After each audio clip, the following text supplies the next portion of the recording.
के अनुरूप ये अमृतकाल उन युवाओं का है जो इस राष्ट्र के निर्माण के लिए अपने आप को पूरी निष्ठा के साथ, कर्तव्यपरायणता के साथ, अपनी क्षमता के अनुरूप अपने आप को समर्पित करेंगे इस राष्ट्र के निर्माण के लिए।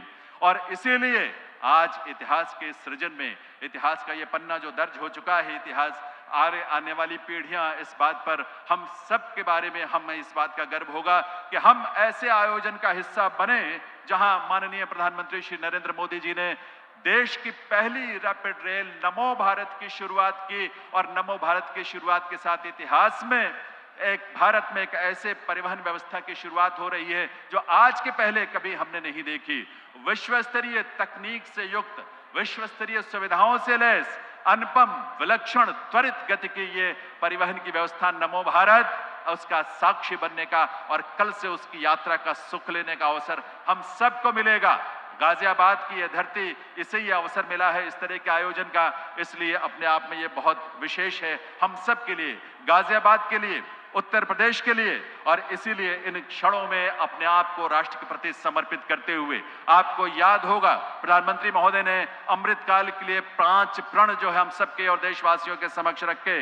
माननीय प्रधानमंत्री महोदय ने देश के युवाओं के समक्ष 5 प्रण जो रखे, वो प्रण हमें विकसित भारत के निर्माण में हमें आगे बढ़ने की प्रेरणा ही नहीं देते, हमें ऊर्जा भी देते हैं, हमें उस ओर बढ़ने के लिए उत्प्रेरित भी करते हैं। और इसीलिए अमृतकाल ये देश का सबसे महत्वपूर्ण काल इस रूप में होने जा रहा है कि एक विकसित भारत आकार ले रहा है और वो आकार लेते हुए एक स्वावलंबी, आत्मनिर्भर, विकसित भारत जो है इस धरातल पर, इस धरा पर नए वैभव के साथ, नए गौरव के साथ, नए अपनी आभा के साथ जिस रूप में दुनिया के सामने प्रकट हो रहा है, इसलिए पूरी दुनिया भारत की तरफ और भारत के नेतृत्व की तरफ, माननीय प्रधानमंत्री श्री नरेंद्र मोदी जी की तरफ बड़ी आतुरता से, बड़ी उम्मीद और आशा भरी नजरों से देखती है इस बात के लिए, क्योंकि वैश्विक स्तर पर जिस तरह के संकटों से दुनिया जूझ रही है, उन संकटों में कोई आशा की किरण है तो वो ये नेतृत्व है जो भारत के प्रधानमंत्री के रूप में है। इस देश का सौभाग्य है ये, इस देश के लिए गौरव की बात है और पूरी दुनिया के लिए भी ये गौरव की बात है कि आज के इस सदी में माननीय प्रधानमंत्री श्री नरेंद्र मोदी के रूप में एक ऐसा नेतृत्व मिला है, देश को भी और दुनिया को भी मिला है। G20 के दौरान पूरे भारत में आयोजन जो हुए, विलक्षण आयोजन हुए और उन आयोजनों के माध्यम से लाखों की संख्या में जो विदेशी मेहमान इस देश में आए, उन्होंने भारत की क्षमता को देखा है, भारत की संस्कृति को देखा है, भारत के विविधताओं के भरे रंग को देखा है और यहाँ से खान पान से लेकर यहाँ के बात व्यवहार, यहाँ के बोलचाल और यहाँ की संस्कृति का ना सिर्फ उन्होंने आनंद लिया, इस भारत को इस रूप में प्रस्तुत करने का जो विजन प्रधानमंत्री महोदय का रहा है, उससे पूरी दुनिया में भारत एक नई आभा के साथ, नए स्वरूप में दुनिया के सामने प्रकट हुआ है। और देवियों सज्जनों, अब ये समय जब इस देश के यशस्वी प्रधानमंत्री श्री नरेंद्र मोदी जी, जिनकी उपस्थिति मात्र से हम सब गरिमा से, गौरव से भर जाते हैं, आप सबकी करतल ध्वनि के साथ, आपके जोश और उमंग से भरी तालियों के साथ, करतल ध्वनि के साथ माननीय प्रधानमंत्री श्री नरेंद्र मोदी जी का अभिनंदन वंदन, आपकी तालियों की आवाज मंच तक आनी चाहिए, पूरे जोश के साथ आनी चाहिए।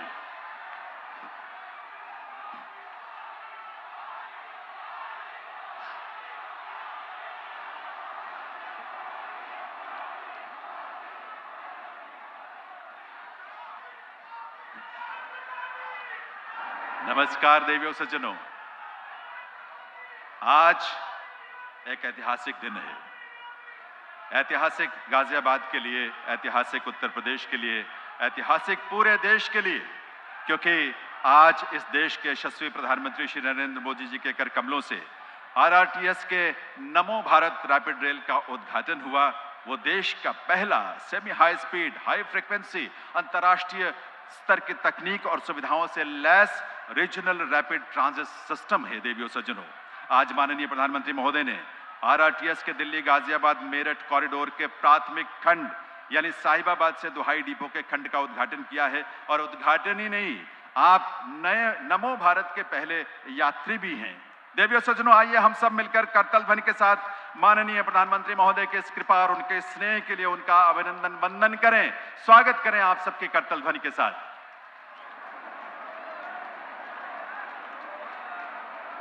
इस ऐतिहासिक अवसर पर मंच पर गरिमामयी उपस्थिति है उत्तर प्रदेश की माननीय राज्यपाल श्रीमती आनंदीबेन पटेल, माननीय मुख्यमंत्री श्री योगी आदित्यनाथ जी, केंद्रीय आवास एवं शहरी कार्य साथ ही पेट्रोलियम और प्राकृतिक गैस मंत्री श्री हरदीप सिंह पुरी जी, केंद्रीय सड़क परिवहन एवं राजमार्ग तथा नागरिक विमानन मंत्रालय में राज्य मंत्री साथ ही गाजियाबाद से सांसद जनरल वीके सिंह जी, केंद्रीय आवास और शहरी कार्य मंत्रालय में राज्य मंत्री कौशल किशोर जी, उत्तर प्रदेश सरकार में राज्य मंत्री स्वतंत्र प्रभार नरेंद्र कश्यप जी, माननीय मंच पर विराजमान सभी सांसदगण, विधायकगण, मंच पर विराजमान सभी अतिथियों, विभूतियों को और आप सभी का हार्दिक स्वागत, अभिनंदन, वंदन है देवियों सज्जनों। और आज के इस विशेष अवसर पर कर्नाटक के माननीय मुख्यमंत्री श्री सिद्धरमैया जी भी वर्चुअली यानी वीडियो लिंक के माध्यम से हमसे इस कार्यक्रम से जुड़े हुए हैं। उनका भी हम हार्दिक स्वागत, अभिनंदन करते हैं आज के इस आयोजन में। मैं निवेदन करूंगा केंद्रीय आवास और शहरी कार्य मंत्री श्री हरदीप पुरी जी से कि वे सबसे पहले माननीय प्रधानमंत्री महोदय को नमो भारत रैपिड रेल का एक मॉडल, एक प्रतिरूप भेंट करें। तालियों की गूंज, करतल ध्वनि की आवाज आप सबकी तरफ से आनी चाहिए। ये नमो भारत है, ये नया भारत है देवियों सज्जनों। अब मैं निवेदन करूंगा माननीय मुख्यमंत्री श्री योगी आदित्यनाथ जी से कि वे माननीय प्रधानमंत्री महोदय को अंग वस्त्र भेंट करके उनका अभिनंदन, उनका वंदन करें आज के इस कार्यक्रम में उनकी उपस्थिति के लिए।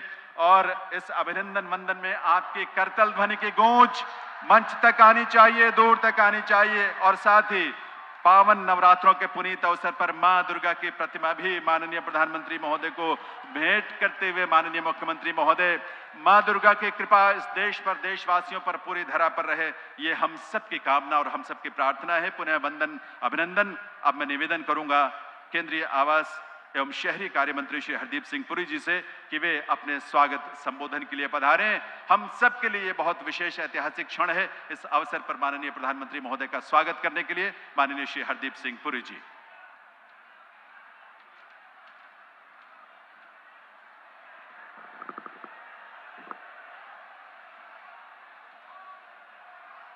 परम आदरणीय प्रधानमंत्री जी, आदरणीय राज्यपाल श्रीमती आनंदीबेन पटेल जी, आदरणीय मुख्यमंत्री श्री योगी आदित्यनाथ जी, आदरणीय मुख्यमंत्री श्री सिद्धरमैया जी, मंच पर उपस्थित सभी माननीय डिग्नेटरीज और गेस्ट्स एवं एनसीआर और बेंगलुरु के भाइयों और बहनों, भारत के शहरी विकास में एक और अध्याय जुड़ने के इस ऐतिहासिक अवसर पर आप सभी का स्वागत करना मेरे लिए सम्मान की बात है। माननीय प्रधानमंत्री जी, आज एक विशेष दिन है क्योंकि आप भारत के पहले regional rapid transit system RRTS की ट्रेन नमो भारत का उद्घाटन कर रहे हैं। इसके साथ ही आप केआरपुरा से बाजियनपन्नहल्ली तक और केंगरी से चलघट्टा तक बेंगलोर मेट्रो लाइन के 2 खंडों का देश को समर्पित कर रहे हैं। माननीय प्रधानमंत्री जी, नमो भारत भारत की वर्ल्ड क्लास टेक्नोलॉजिकल कैपेबिलिटीज की एक मैनिफेस्टेशन है, सफल चंद्रयान मिशन की तरह। दिल्ली मेरठ RRTS कॉरिडोर के इस 17 किलोमीटर लंबे प्रायोरिटी सेक्शन का उद्घाटन पब्लिक ट्रांसपोर्ट के क्षेत्र में एक नया माइलस्टोन है। NCR के निवासियों के पास अब एक reliable, high frequency, point two point regional travel की सुविधा होगी। माननीय प्रधानमंत्री जी, जब आपने 2014 में दायित्व संभाला, उस समय देश में केवल 2048 किलोमीटर की मेट्रो रेल ऑपरेशनल थी। तब से अब तक केवल 9 वर्षों में आज 20 विभिन्न शहरों में 895 किलोमीटर की मेट्रो लाइंस ऑपरेशनल हैं। देश भर में प्रतिदिन 1 करोड़ से अधिक नागरिक मेट्रो रेल सिस्टम का उपयोग करते हैं। माननीय प्रधानमंत्री जी, कुछ वेस्टर्न देशों ने 19वीं सदी में अंडरग्राउंड मेट्रो रेल का निर्माण शुरू किया। उस समय हमारे देश में यह असंभव लगता था। आज से कुछ 50 वर्ष पहले जब मैंने भारत के राजदूतावास टोक्यो में अपनी नौकरी शुरू की, उस समय मैं सोचता था कि क्या भारत कभी टोक्यो जैसे शहरों के मेट्रो सिस्टम की बराबरी कर पाएगा। मेट्रो निर्माण कार्यों में अन्य देश हमसे काफी आगे थे, लेकिन अब हमने केवल उनके बराबर ही नहीं पहुंचे, बल्कि हम जल्द ही उनसे आगे निकलेंगे। 2-3 वर्ष में भारत अमेरिका के पीछे छोड़कर दुनिया की अर्थव्यवस्थाओं में से सेकंड लार्जेस्ट मेट्रो सिस्टम बनने जा रहा है। माननीय प्रधानमंत्री जी, मैं आपके बोल्ड और इमेजिनेटिव विजन के साथ इस नए मोड ऑफ पब्लिक ट्रांसपोर्ट को खुले दिल से स्वीकार करने के लिए भारत के नागरिकों का धन्यवाद देता हूं। नमो भारत इस अमृत काल में एक न्यू एंड सस्टेनेबल फ्यूचर बनने में हमारी मदद करेगा। बहुत बहुत धन्यवाद।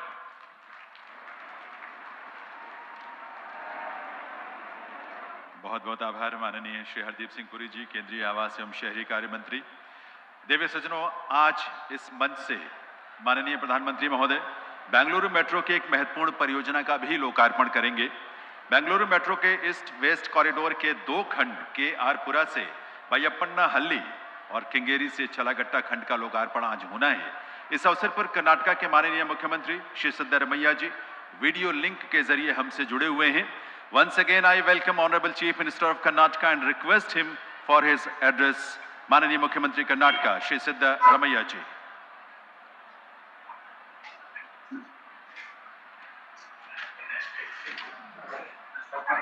ಗೌರವಾನ್ವಿತ ಪ್ರಧಾನಮಂತ್ರಿಗಳಾದಂಥ ಸನ್ಮಾನ್ಯ ನರೇಂದ್ರ ಮೋದಿಜಿ ಅವರೇ, ಸನ್ಮಾನ್ಯ ಯೋಗಿ ಆದಿತ್ಯನಾಥ್,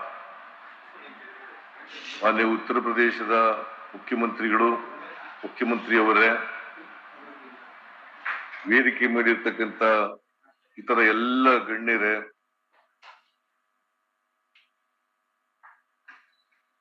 ಈ ಸಮಾರಂಭದಲ್ಲಿ ಭಾಗವಹಿಸಿರ್ತಕ್ಕಂಥ ಎಲ್ಲ ಸೋದರ ಸೋದರಿಯರೇ, ಮಾಧ್ಯಮದ ಗೆಳೆಯರೇ, ಇವತ್ತು ಮಾನ್ಯ ಪ್ರಧಾನಮಂತ್ರಿಗಳು ವಿಡಿಯೋ ಕಾನ್ಫರೆನ್ಸ್ ಮೂಲಕ ಬೆಂಗಳೂರು ಮೆಟ್ರೋ ಯೋಜನೆಯ ಕೃಷ್ಣರಾಜಪುರದಿಂದ ಬೈಯಪ್ಪನಹಳ್ಳಿ ಮತ್ತು ಕೆಂಗೇರಿಯಿಂದ ಚೆಲ್ಗಟ್ಟ ನಡುವಿನ 2 ಪ್ರಮುಖ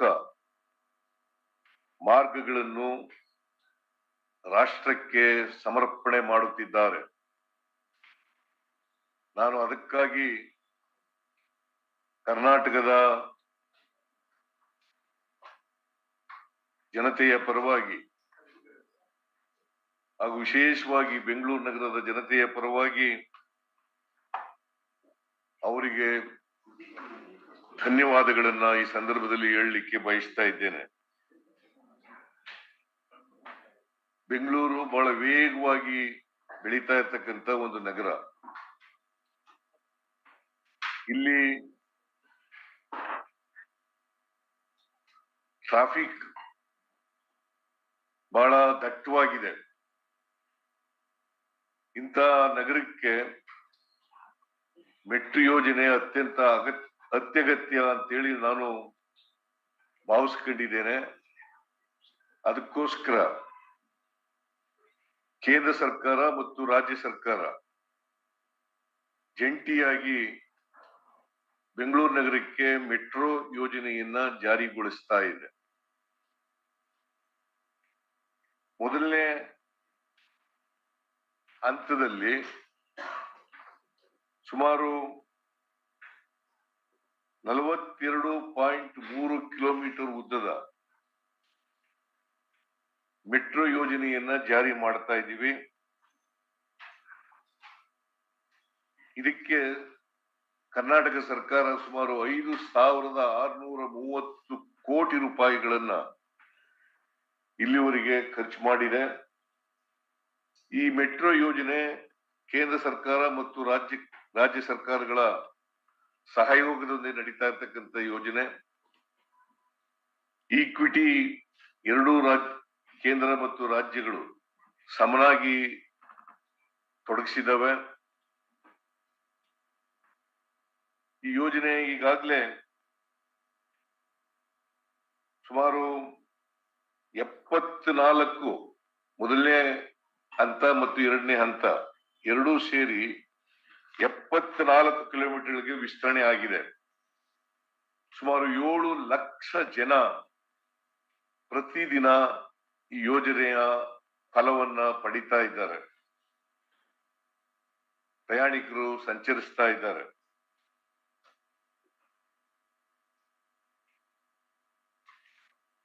ಮೊದಲನೇ ಹಂತ ಪೂರ್ಣವಾಗಿ ಕಂಪ್ಲೀಟ್ ಆಗಿದ್ದು ಇದನ್ನ 17/6/2017 ಭಾರತದ ಗೌರವಾನ್ವಿತ ರಾಷ್ಟ್ರಪತಿಗಳಾದಂತ ಶ್ರೀ ಪ್ರಣಬ್ ಮುಖರ್ಜಿ ಅವರು ಇತರ ಗಣ್ಯರೊಂದಿಗೆ ದೇಶಕ್ಕೆ ಸಮರ್ಪಣೆ ಮಾಡಿದ್ದಾರೆ. ನಾನು ಕೂಡ ಆ ಕಾರ್ಯಕ್ರಮದಲ್ಲಿ ಭಾಗವಹಿಸಿದ್ದೆ. ರಾಷ್ಟ್ರಪತಿಗಳಿಗೆ ಮತ್ತೊಮ್ಮೆ ನಾನು ಕರ್ನಾಟಕ ಜನರ ಪರವಾಗಿ ಧನ್ಯವಾದಗಳನ್ನ ಹೇಳಲಿಕ್ಕೆ ಬಯಸ್ತಾ ಇದ್ದೇನೆ. ಬೆಂಗಳೂರು ಮೆಟ್ರೋ ಎರಡನೇ ಹಂತ ಸುಮಾರು 76.06 ಕಿಲೋಮೀಟರ್ ಉದ್ದ ಇರ್ತಕ್ಕಂಥ ಹಂತ. ಈ ಹಂತಕ್ಕೆ ಸುಮಾರು 30,695 ಕೋಟಿ ರೂಪಾಯಿಗಳನ್ನ ನಾವು ಖರ್ಚು ಮಾಡ್ತಾ ಇದ್ದೀವಿ. ಈಗಾಗಲೇ ಈ ಕೆಲಸ ಅತ್ಯಂತ ಭರದಿಂದ ಸಾಗ್ತಾ ಇದೆ. 32 ಕಿಲೋಮೀಟರ್ಗಳು 76 ಕಿಲೋಮೀಟರ್ಗಳಲ್ಲಿ 32 ಕಿಲೋಮೀಟರ್ ಉದ್ದದ ಮಾರ್ಗ ಪೂರ್ಣಗೊಳಿಸಿ ಆಗಿದೆ. ಇದನ್ನ ಇಡೀ ದೇಶದ ಜನರಿಗೆ ಮತ್ತೆ ನಿಮಗೆ ಅತ್ಯಂತ ಹರ್ಷದಿಂದ ತಿಳಿಸ್ಲಿಕ್ಕೆ ಬಯಸ್ತಾ ಇದ್ದೇನೆ. ಮತ್ತೆ ನಾಗಸಂದ್ರದಿಂದ ಮಾಧವಾರದವರೆಗಿನ ಉತ್ತರ ದಿಕ್ಕಿಗೆ ವಿಸ್ತರಣೆ 3.14 ಕಿಲೋಮೀಟರ್ಗಳ ಉದ್ದದ ಮಾರ್ಗವು ಮತ್ತು ಆರ್ವಿ ರಸ್ತೆಯಿಂದ ಬೊಮ್ಮಸಂದ್ರದವರೆಗೆ 19.15 ಕಿಲೋಮೀಟರ್ಗಳ ಉದ್ದದ ಹೊಸ ಮಾರ್ಗಗಳು ಮುಕ್ತಾಯದ ಹಂತದಲ್ಲಿದ್ದು ಏಪ್ರಿಲ್ 24ರ ವೇಳೆಗೆ ಸಾರ್ವಜನಿಕರಿಗೆ ಮುಕ್ತಗೊಳಿಸಲಾಗುವುದೆಂದು ಹೇಳಲು ಹರ್ಷಿಸುತ್ತೇನೆ. ಕಾಳೇನ ಅಗ್ರಹಾರದಿಂದ ನಾಗವಾರದವರೆಗಿನ 21.26 ಕಿಲೋಮೀಟರ್ಗಳ ಉದ್ದದ ಹೊಸ ಮಾರ್ಗವನ್ನು ಮಾರ್ಚ್ 25ರೊಳಗೆ ಪೂರ್ಣಗೊಳಿಸಲು ಯೋಜಿಸಲಾಗಿದೆ. ಈ ಮಾರ್ಗಗಳನ್ನು ಪೂರ್ಣಗೊಳಿಸುವುದರೊಂದಿಗೆ ಕಾರ್ಯಾಚರಣೆಯ ಜಾಲವು 117 ಕಿಲೋಮೀಟರ್ಗೆ ವಿಸ್ತಾರಗೊಳ್ಳುತ್ತದೆ ಮತ್ತು 12 ಲಕ್ಷ ಪ್ರಯಾಣಿಕರು ಸಂಚರಿಸುವ ನಿರೀಕ್ಷೆ ಇದೆ. ಅಂತ ಎರಡು ಯೋಜನೆಗಾಗಿ ಕರ್ನಾಟಕ ಸರ್ಕಾರವು 11,583 ಕೋಟಿ ರೂಗಳನ್ನು ಇಲ್ಲಿವರೆಗೆ ಬಿಡುಗಡೆ ಮಾಡಲಾಗಿದೆ. ORR ಏರ್ಪೋರ್ಟ್ ಮೆಟ್ರೋ ಎಂದು ಕರೆಯಲ್ಪಡುವ 58 ಕಿಲೋಮೀಟರ್ಗಳ ಉದ್ದದ ಸೆಂಟ್ರಲ್ ಸಿಲ್ಕ್ ಬೋರ್ಡ್ ಜಂಕ್ಷನ್ ನಿಂದ ಹೆಬ್ಬಾಳ ಜಂಕ್ಷನ್ ಮೂಲಕ ಅಂತಾರಾಷ್ಟ್ರೀಯ ವಿಮಾನ ನಿಲ್ದಾಣಕ್ಕೆ ಹಂತ 2A ಮತ್ತು 2B ಯೋಜನೆಯನ್ನು ಅಂದಾಜು ರು 14,788 ಕೋಟಿಗಳ ವೆಚ್ಚದಲ್ಲಿ ನಿರ್ಮಿಸಲಾಗುತ್ತಿದ್ದು 2026ರ ಒಳಗೆ ಪೂರ್ಣಗೊಳಿಸಲು ಯೋಜಿಸಲಾಗಿದೆ. ಕರ್ನಾಟಕ ಸರ್ಕಾರವು ಇದುವರೆಗೆ 4,775.36 ಕೋಟಿ ಬಿಡುಗಡೆ ಮಾಡಲಾಗಿದೆ. ಈ ಯೋಜನೆಯ ಪೂರ್ಣಗೊಂಡ ನಂತರ ಮೆಟ್ರೋ ಜಾಲವು 176 ಕಿಲೋಮೀಟರ್ಗಳು ಆಗಲಿವೆ ಮತ್ತು ಪ್ರತಿದಿನ ಸುಮಾರು 20 ಲಕ್ಷ ಪ್ರಯಾಣಿಕರು ಸಂಚರಿಸಬಹುದಾಗಿದೆ. ಹೆಚ್ಚುತ್ತಿರುವ ಬೇಡಿಕೆಯನ್ನು ಪೂರೈಸಲು ಬೆಂಗಳೂರು ಮೆಟ್ರೋ ರೈಲು ಯೋಜನೆಯ 3ನೇ ಹಂತದಲ್ಲಿ 45 ಕಿಲೋಮೀಟರ್ಗಳ ಉದ್ದದ ಮಾರ್ಗವನ್ನು ಅಂದಾಜು 15,611 ಕೋಟಿ ರುಗಳ ವೆಚ್ಚದಲ್ಲಿ ನಿರ್ಮಿಸಲು DPR ಅನ್ನು ಕರ್ನಾಟಕ ಸರ್ಕಾರವು ಕೇಂದ್ರ ಸರ್ಕಾರದ ಅನುಮೋದನೆಗಾಗಿ ಸಲ್ಲಿಸಲಾಗಿದೆ. ಈ ಯೋಜನೆಗೆ ಶೀಘ್ರವಾಗಿ ಅನುಮೋದನೆ ನೀಡುವಂತೆ ನಾನು ಮಾನ್ಯ ಪ್ರಧಾನಮಂತ್ರಿಯವರನ್ನ ಕೋರುತ್ತೇನೆ. ಅಲ್ಲದೆ ಸರ್ಜಾಪುರದಿಂದ ಹೆಬ್ಬಾಳದವರೆಗಿನ 37 ಕಿಲೋಮೀಟರ್ಗಳ ಉದ್ದದ ಬೆಂಗಳೂರು ಮೆಟ್ರೋ ರೈಲು ಯೋಜನೆಯ ಹಂತ 3A DPR ತಯಾರಿಸಲಾಗುತ್ತಿದೆ. ಬೆಂಗಳೂರು ನಗರವು ವೇಗವಾಗಿ ಬೆಳೆಯುತ್ತಿದ್ದು ಕರ್ನಾಟಕ ಸರ್ಕಾರ 2031ರ ವೇಳೆಗೆ 317 ಕಿಲೋಮೀಟರ್ಗಳ ಮೆಟ್ರೋ ಮಾರ್ಗಗಳನ್ನು ನಿರ್ಮಿಸಲು CMP ಪ್ಲಾನ್ನಲ್ಲಿ ಅನುಮೋದಿಸಿದೆ. ಈಗಾಗಲೇ 257 ಕಿಲೋಮೀಟರ್ಗಳ ಮಾರ್ಗವು ಕಾರ್ಯಾಚರಣೆ ನಿರ್ಮಾಣ ಮತ್ತು ಯೋಜನೆ ಹಂತದಲ್ಲಿದೆ. ಇನ್ನುಳಿದ 60 ಕಿಲೋಮೀಟರ್ಗಳ ಮೆಟ್ರೋ ಮಾರ್ಗಗಳ ಕಾರ್ಯ ಸಾಧ್ಯತೆಯ ಸಮೀಕ್ಷೆಯನ್ನು ಶೀಘ್ರದಲ್ಲೇ ಕೈಗೊಳ್ಳಲಾಗುವುದು. ರಾಜ್ಯ ಸರ್ಕಾರವು ಗೌರವಾನ್ವಿತ ಪ್ರಧಾನಮಂತ್ರಿಗಳನ್ನು, ಗೌರವಾನ್ವಿತ ಕೇಂದ್ರ ವಸತಿ ಮತ್ತು ನಗರ ವ್ಯವಹಾರಗಳ ಸಚಿವರು ಹಾಗೂ ಇನ್ನಿತರ ಸಚಿವರುಗಳ ಬೆಂಗಳೂರು ಅಭಿವೃದ್ಧಿಗೆ ಸಹಕರಿಸುತ್ತಿರುವುದಕ್ಕಾಗಿ ಎಲ್ಲರಿಗೂ ಕೃತಜ್ಞತೆಗಳನ್ನು ಸಲ್ಲಿಸುತ್ತಿದ್ದೇನೆ. ಸಾಧಾರಣ ಬಡ್ಡಿ ದರಗಳೊಂದಿಗೆ ದೀರ್ಘಾವಧಿ ಸಾಲವನ್ನು ಒದಗಿಸುವ ಮೂಲಕ ಬೆಂಗಳೂರು ಮೆಟ್ರೋ ರೈಲು ಯೋಜನೆಗೆ ಬೆಂಬಲ ನೀಡಿದ ಎಲ್ಲ ವಿದೇಶಿ ಹಣಕಾಸು ಸಂಸ್ಥೆಗಳಿಗೆ ಕೃತಜ್ಞತೆಗಳನ್ನು ಸಲ್ಲಿಸುತ್ತೇನೆ. ಈ ಯೋಜನೆಯಲ್ಲಿ ಕೆಲಸ ಮಾಡಿದ ಎಲ್ಲಾ ಗುತ್ತಿಗೆದಾರರಿಗೆ ಹಾಗೂ ಈ ಯೋಜನೆಗಳಲ್ಲಿ ತೊಡಗಿರುವ 14,000ಕ್ಕೂ ಹೆಚ್ಚು ಕಾರ್ಮಿಕರಿಗೂ ಧನ್ಯವಾದಗಳನ್ನು ಈ ಸಂದರ್ಭದಲ್ಲಿ ಅರ್ಪಿಸುತ್ತೇನೆ. ರಾಜ್ಯದ ಸಮಗ್ರ ಅಭಿವೃದ್ಧಿಯೊಂದಿಗೆ ವೇಗವಾದ ಸುಸ್ಥಿರ ಆರ್ಥಿಕ ಬೆಳವಣಿಗೆಗಾಗಿ ಗುರಿಗಳನ್ನು ಸಾಧಿಸುವ ಬಲವಾದ ಸಂಕಲ್ಪದೊಂದಿಗೆ ನನ್ನ ಭಾಷಣವನ್ನು ಮುಕ್ತಾಯಗೊಳಿಸುತ್ತೇನೆ. ಎಲ್ಲರಿಗೂ ನಮಸ್ಕಾರ.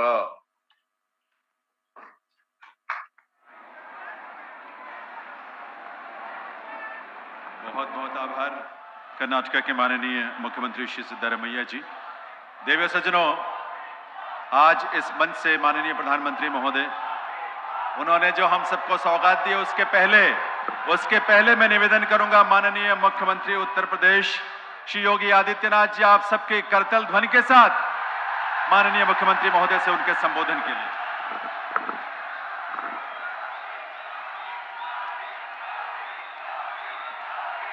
आदरणीय प्रधानमंत्री जी,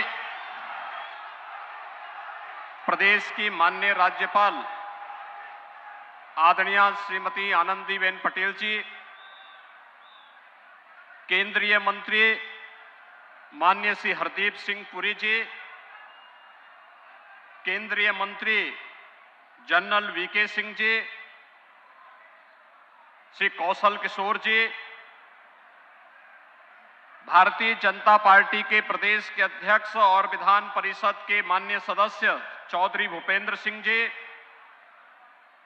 प्रदेश सरकार के मंत्री श्री नरेंद्र कश्यप जी, माननीय सांसदगण श्री राजेंद्र अग्रवाल जी, श्री सतपाल सिंह जी, श्री अनिल अग्रवाल जी, डॉक्टर लक्ष्मीकांत वाजपेयी जी, श्री विजयपाल सिंह तोमर जी, श्रीमती कांता करदम जी, महापौर श्रीमती सुनीता दयाल जी, अध्यक्ष जिला पंचायत श्रीमती ममता त्यागी जी, सभी माननीय विधायकगण, जनप्रतिनिधिगण, वर्चुअली जुड़े हुए कर्नाटक के माननीय मुख्यमंत्री श्री सिद्धरामैया जी और NCR में गाजियाबाद, मेरठ, हापुड़ से जुड़े हुए देश की पहली regional rapid transit system rapid rail, जिसे आज आदरणीय प्रधानमंत्री जी देश को समर्पित कर रहे हैं, नमो भारत के रूप में विजयादशमी के पूर्व इस नए उपहार के लिए प्रदेश की 25 करोड़ जनता की ओर से आभार व्यक्त करते हुए मैं आपका आज के इस समारोह में हृदय से स्वागत करता हूं, अभिनंदन करता हूं। आदरणीय प्रधानमंत्री जी, शारदीय नवरात्रि में आपका ये उपहार सदैव से हम के लिए एक उपकार है। पिछले 9.5 वर्ष के अंदर इस देश ने वर्ल्ड क्लास इंफ्रास्ट्रक्चर को देखा है। एयरपोर्ट की तर्ज पर रेलवे स्टेशन बने। अमृत भारत के अंदर 500 रेलवे स्टेशन के पुनरुद्धार का कार्य जिस गति के साथ चला है, आज वह भी भारत देख रहा है। वंदे भारत ट्रेन ने एक नए भारत का दर्शन कराया है और आज देश की पहली नमो भारत उत्तर प्रदेश को देने के लिए और उसका शुभारंभ करने के लिए आप अपनी व्यस्तता के बावजूद गाजियाबाद में स्वयं पधारे हैं। मैं बाबा दुग्धेश्वर नाथ की इस पावन धरा पर आपका हृदय से स्वागत करता हूं, अभिनंदन करता हूं। आपके मार्गदर्शन और नेतृत्व में आज देश की सबसे बड़ी आबादी का राज्य एक नए इंफ्रास्ट्रक्चर का दर्शन कर रहा है। ये डबल इंजन की सरकार के ही प्रयास हैं कि आज उत्तर प्रदेश के 5 सिटी ऐसी हैं जहां पर अत्याधुनिक पब्लिक ट्रांसपोर्ट की व्यवस्था के रूप में रैपिड मेट्रो रेल का सफलतापूर्वक संचालन हो रहा है और फरवरी में आपके ही कर कमलों से आगरा में भी मेट्रो रेल का संचालन प्रायोरिटी सेक्शन में प्रारंभ होगा। इस दृष्टि से पब्लिक ट्रांसपोर्ट की अत्याधुनिक सुविधा के साथ ही वाराणसी में बाबा विश्वनाथ के धाम में जिस देश की सबसे प्राचीन अविनाशी काशी को आज आपने उसकी पुरातन काया को नए कलेवर के रूप में बदलते हुए देश की पहली रोपवे सर्विस का कार्य भी आज वाराणसी में युद्ध स्तर पर आगे बढ़ रहा है। यह एक नया इंफ्रास्ट्रक्चर हाईवे के रूप में, एक्सप्रेस हाईवे के रूप में, eastern and western dedicated freight corridor के रूप में, लॉजिस्टिक हब के रूप में स्थापित करने के जो प्रयास प्रारंभ हुए हैं, आज उसके चमत्कारिक परिणाम देखने को मिल रहे हैं और उसी का परिणाम है कि देश ने अपनी आजादी के अमृत महोत्सव वर्ष में इस अत्याधुनिक वर्ल्ड क्लास इंफ्रास्ट्रक्चर के माध्यम से भारत को दुनिया की 5वीं बड़ी अर्थव्यवस्था के रूप में आपके यशस्वी नेतृत्व ने देखा है। इस अवसर पर उत्तर प्रदेश वासियों की ओर से आपका आभार व्यक्त करते हुए देश की पहली rrts को आज शुभारंभ करने के लिए और कितने शानदार रैपिड रेल है, 150 किलोमीटर तक हम लोगों ने इस यात्रा में भी आदरणीय प्रधानमंत्री जी के नेतृत्व में, उनके मार्गदर्शन में इसकी यात्रा स्वयं भी की। दिल्ली से मेरठ की दूरी को कम कर देगी यह सेवा।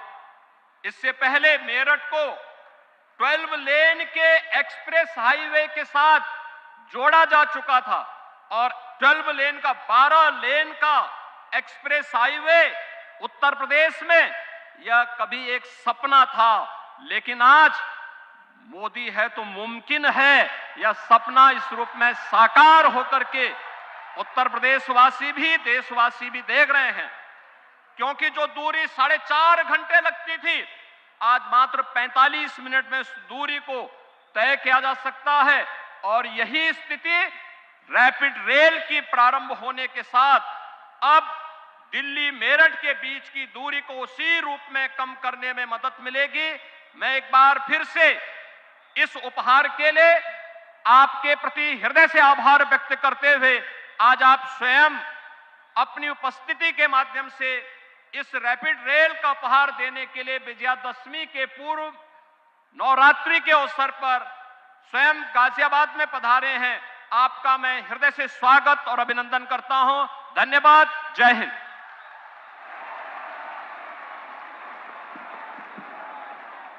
बहुत बहुत आभार माननीय मुख्यमंत्री श्री योगी आदित्यनाथ जी का।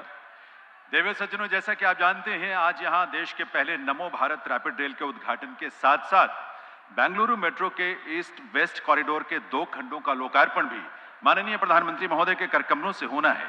ये 2 खंड हैं केआरपुरा से बैयप्पन्ना हल्ली और खिंगेरी से चलागट्टा। मैं निवेदन करूंगा माननीय प्रधानमंत्री महोदय से कि वे अपने करकमलों से रिमोट का बटन दबाकर बेंगलुरु मेट्रो के इन 2 खंडों का लोकार्पण करने की कृपा करें।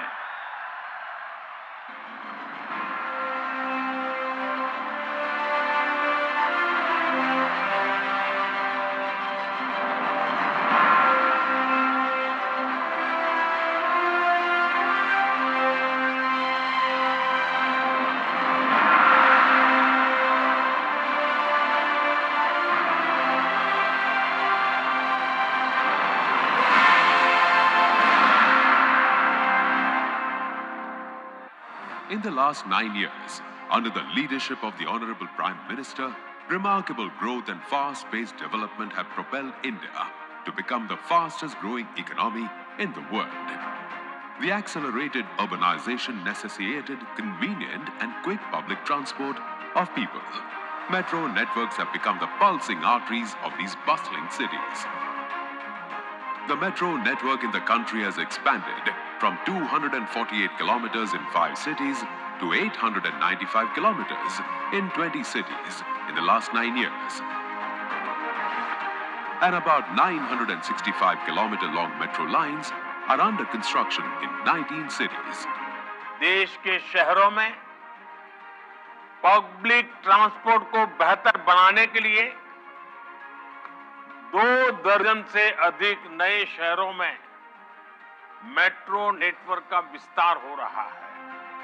In continuation to inauguration of the line from Whitefield to Krishnarajapura on 25th March 2023, the 2 vital sections from Krishnarajapura to Bayappanhalli and Kengeri to Chalagatta is all set for dedication to the nation by the Honorable Prime Minister. With the dedication of these vital sections under the joint effort of Government of India and Government of Karnataka, the complete east-west corridor is for a total length of 43.49 km with 37 metro stations, which powers the seamless metro connectivity to IT corridor and boosting economic growth.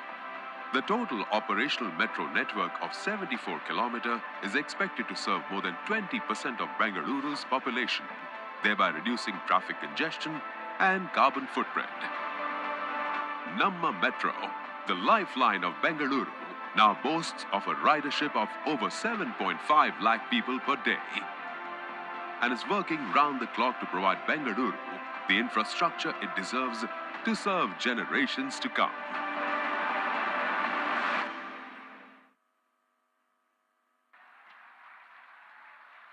बहुत बहुत आभार माननीय प्रधानमंत्री महोदय का Bengaluru metro के इन 2 खंडों के लोकार्पण के लिए। देवियों सज्जनों, माननीय प्रधानमंत्री जी ने आज साहिबाबाद और दुहाई डिपो के बीच जिस नमो भारत RRTS कॉरिडोर के प्राथमिक खंड का उद्घाटन किया है, वो विश्व स्तरीय तकनीक और सुविधाओं से लैस देश की पहली semi high speed rapid rail परियोजना है। RRTS की इस परियोजना के संचालन और रखरखाव का दायित्व राष्ट्रीय राजधानी क्षेत्र परिवहन निगम यानी national capital region transport corporation NCRTC का होगा। आज शुरू हुई नमो भारत रैपिड रेल की इस परियोजना पर आधारित एक लघु फिल्म है। उस फिल्म के माध्यम से हम इस परियोजना की खूबसूरती को और इसके लाभों को और अच्छी तरह देख और समझ पाएंगे। आइए देखते हैं ये फिल्म। प्रधानमंत्री श्री नरेंद्र मोदी जी के यशस्वी नेतृत्व में देश ने विकास के नित नए प्रतिमान गढ़े हैं। अभूतपूर्व गति से विश्व स्तरीय इंफ्रास्ट्रक्चर का निर्माण व मजबूत होती कनेक्टिविटी, ये नए भारत की नई पहचान है। इंफ्रास्ट्रक्चर यानी लोगों के जीवन में आसानी, इंफ्रास्ट्रक्चर यानी व्यापार कारोबार में आसानी, इंफ्रास्ट्रक्चर यानी रोजगार के लाखों नए अवसरों का निर्माण और इंफ्रास्ट्रक्चर यानी तेज विकास। तेजी से विकसित होते भारत में जहां एक ओर मेट्रो शहरी कनेक्टिविटी को गति प्रदान कर रही है, वहीं दूसरी ओर स्वदेशी Vande Bharat world class infrastructure के साथ लंबी यात्राओं को तेज व आरामदायक बना रही है। इसी श्रृंखला में नजदीकी शहरों के बीच तेज व मॉडर्न रीजनल कनेक्टिविटी सुनिश्चित करने के उद्देश्य से आज एक नए युग की शुरुआत हो रही है। देश को पहली नमो भारत ट्रेन मिल रही है। नमो भारत ट्रेन के पहले कॉरिडोर का निर्माण कार्य दिल्ली, गाजियाबाद और मेरठ के बीच 82 किलोमीटर के स्ट्रेच पर तेजी से चल रहा है। ये साहिबाबाद, गाजियाबाद, मोदीनगर और मेरठ जैसे शहरों को तीव्र गति से दिल्ली से जोड़ेगा। इसी नेटवर्क पर 13 स्टेशनों के साथ मेरठ में मेट्रो की सुविधाएं भी प्रदान की जाएंगी। 180 किलोमीटर प्रति घंटे की डिजाइन स्पीड के साथ ये दिल्ली मेरठ के बीच यात्रा में लगने वाले समय को 3 घंटे से घटाकर 1 घंटे से भी कम कर देगा। इस परियोजना की आधारशिला माननीय प्रधानमंत्री श्री नरेंद्र मोदी द्वारा 8 मार्च 2019 को रखी गई। पीएम गति शक्ति नेशनल मास्टर प्लान के अनुरूप इन नमो भारत ट्रेनों को रेलवे स्टेशन, दिल्ली मेट्रो एवं आईएसबीटी जैसे अन्य यातायात प्रणालियों से भी जोड़ा जा रहा है। 30,000 करोड़ की लागत से बन रही इस परियोजना से जनता के लिए रोजगार एवं व्यवसाय के नए अवसरों का सृजन होगा। साथ ही विश्व स्तरीय शिक्षा, स्वास्थ्य एवं आवास तक सुगम पहुंच भी सुनिश्चित होगी। ये अत्याधुनिक नमो भारत ट्रेनें 2x2 transverse seating, luggage rack, mobile एवं लैपटॉप चार्जिंग जैसी विशेष सुविधाओं से लैस है। नमो भारत की अधिकतर प्रणाली जैसे कि ट्रेन सेट, हाई स्पीड व लॉसलेस ट्रैक का निर्माण मेक इन इंडिया के प्रधानमंत्री जी के विजन के तहत भारत में ही किया गया है। इस पूरे कॉरिडोर को जून 2025 तक पूरा करने का लक्ष्य है। केंद्र एवं उत्तर प्रदेश की डबल इंजन सरकार के तहत इस कॉरिडोर का 17 किलोमीटर लंबा प्राथमिक खंड साहिबाबाद से दुहाई डिपो के बीच निर्धारित समय से पहले बनकर तैयार है, जिसका उद्घाटन आज माननीय प्रधानमंत्री जी के कर कमलों द्वारा किया जा रहा है। आइए मिलकर साक्षी बने इस ऐतिहासिक क्षण का। देवी और सज्जनों, ये नया भारत है, आत्मनिर्भर और स्वावलंबी भारत, अमृतकाल में विकसित राष्ट्र होने का संकल्प ले चुका भारत, बहुत जल्द विश्व की तीसरी सबसे बड़ी अर्थव्यवस्था होने की ओर तेजी से आगे बढ़ता भारत, 140 करोड़ देशवासियों के सपनों, आकांक्षाओं और अभिलाषाओं का भारत। इस नए भारत के शिल्पी, इस देश के यशस्वी प्रधानमंत्री माननीय श्री नरेंद्र मोदी जी, जिनके नेतृत्व में देश के जनजन की ही आस्था नहीं है, बल्कि आज पूरी दुनिया ऐसे नेतृत्व के समक्ष नतमस्तक है, क्योंकि इस नेतृत्व में ही दुनिया को प्रगति, समृद्धि और मानव कल्याण की क्षमता दिखाई देती है।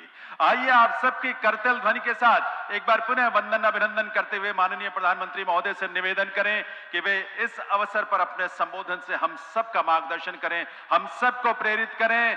परम आदरणीय इस देश के यशस्वी प्रधानमंत्री माननीय श्री नरेंद्र मोदी जी।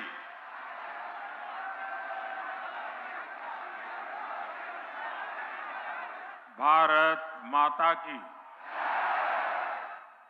भारत माता की, भारत माता की। उत्तर प्रदेश की राज्यपाल आनंदीबेन पटेल, उत्तर प्रदेश के लोकप्रिय ऊर्जावान मुख्यमंत्री भाई योगी आदित्यनाथ जी, कर्नाटका के मुख्यमंत्री सिद्धारमैया जी, केंद्रीय मंत्रिमंडल में मेरे सहयोगी हरदीप सिंह पुरी जी, वीके सिंह जी, कौशल किशोर जी, अन्य सभी वरिष्ठ महानुभाव और विशाल संख्या में पधारे हुए मेरे परिवारजनों, आज पूरे देश के लिए एक ऐतिहासिक क्षण है। आज भारत की पहली रैपिड रेल सेवा नमो भारत ट्रेन राष्ट्र को समर्पित हो रही है, आरंभ हुई है। लगभग 4 साल पहले मैंने Delhi, Ghaziabad, Meerut regional corridor project की आधारशिला रखी थी। आज साहिबाबाद से दुहाई डिपो तक उस हिस्से पर नमो भारत का संचालन शुरू हो गया है।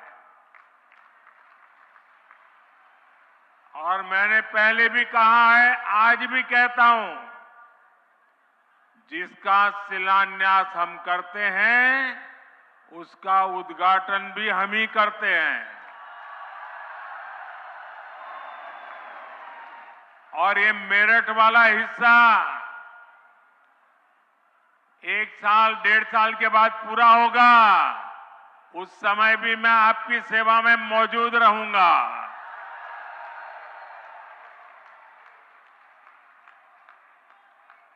अभी मुझे इस अति आधुनिक ट्रेन से यात्रा का भी अनुभव मिला है। मैंने तो बचपन रेलवे प्लेटफॉर्म पर बिताया है और आज रेलवे का ये नया रूप मुझे सबसे ज्यादा आनंदित करता है। ये अनुभव प्रफुल्लित करने वाला है, आनंद से भर देने वाला है।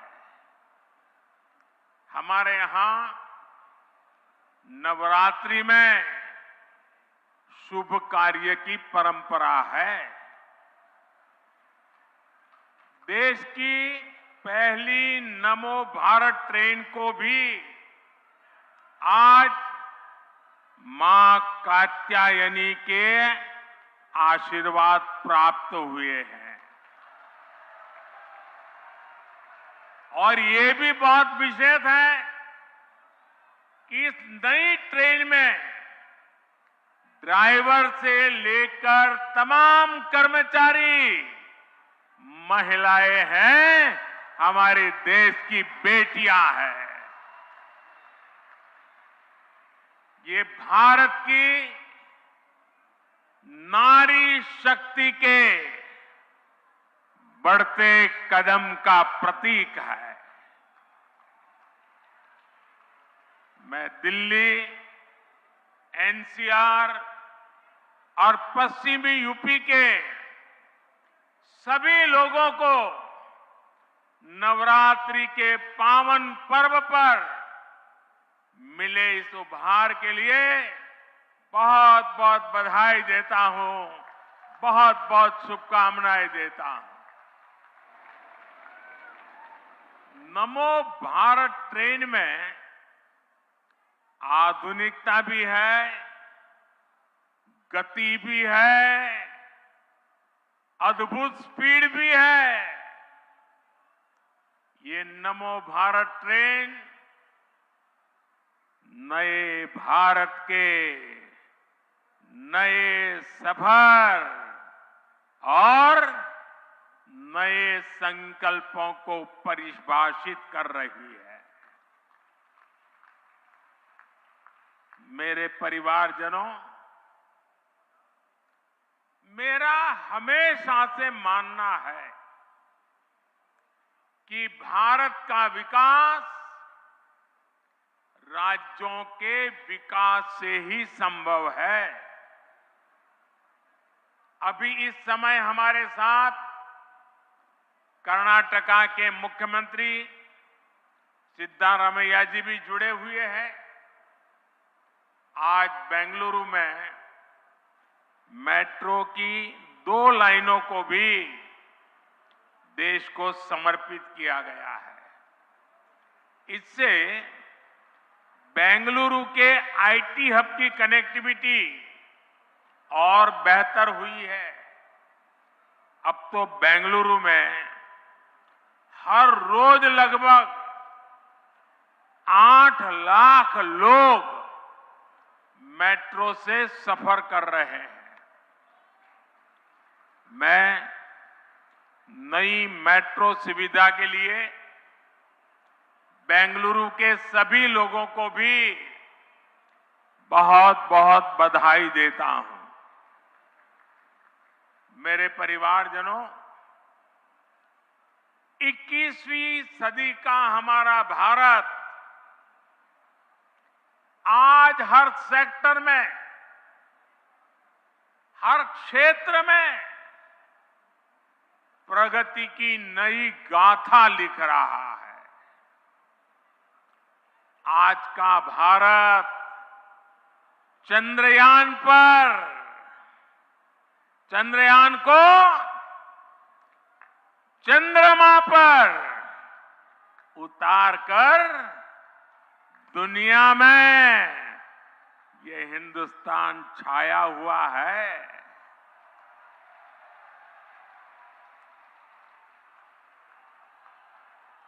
आज का भारत G20 का इतना शानदार आयोजन करके दुनिया के लिए आकर्षण का, उत्सुकता का और दुनिया का भारत के साथ जुड़ने का एक नया अवसर बन गया है। आज का भारत एशियन गेम्स में 100 से ज्यादा मेडल जीतकर दिखाता है और उसमें मेरा उत्तर प्रदेश भी होता है। आज का भारत अपने दम पर 5G लॉन्च करता है और उसे देश के कोने कोने में ले जाता है। आज का भारत दुनिया में सबसे ज्यादा डिजिटल लेन-देन करता है। जब कोरोना संकट आया तो भारत में बनी वैक्सीन ने दुनिया के करोड़ों लोगों की जान बचाई। बड़ी बड़ी कंपनियां आज भारत में मोबाइल और टीवी, लैपटॉप, कंप्यूटर ये बनाने के लिए हिंदुस्तान आ रही है। आज भारत लड़ाकू विमान बनाता है।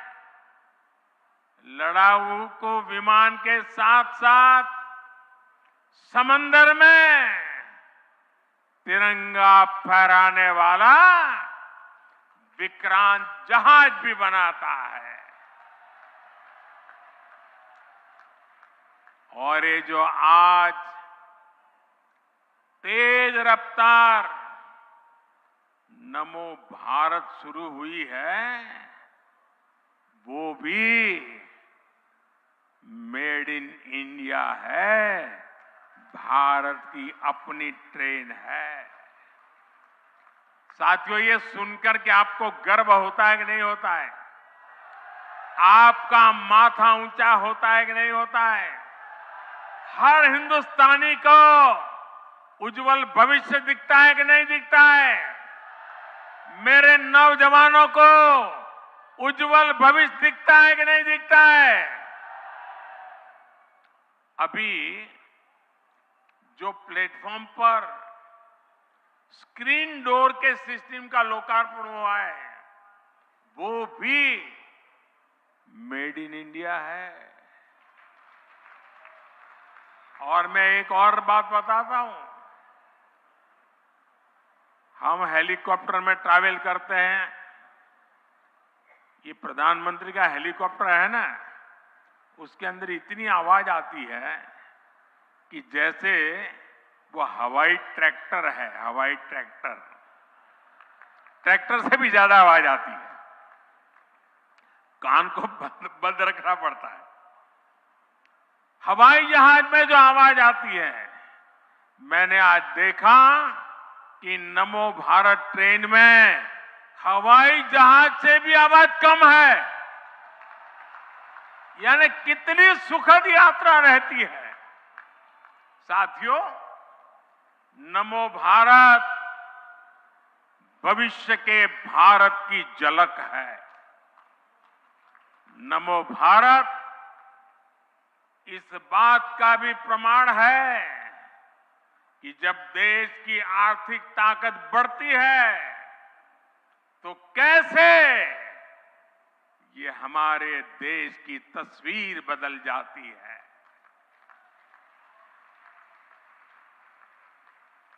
दिल्ली और मेरठ का ये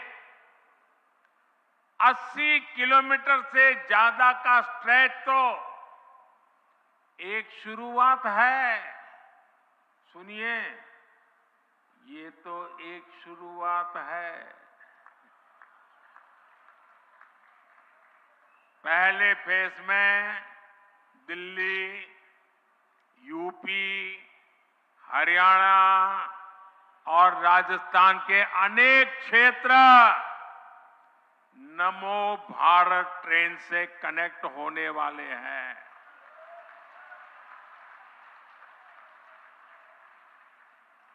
अब मैंने राजस्थान बोल दिया तो अशोक गहलोत जी की नींद खराब हो जाएगी।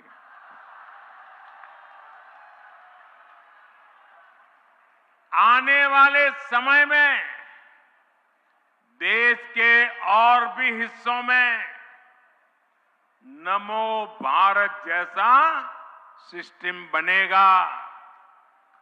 इससे औद्योगिक विकास भी होगा और मेरे देश की युवा पीढ़ी के लिए, मेरे देश के नौजवान बेटी बेटियों के लिए रोजगार के भी नए अवसर बनेंगे।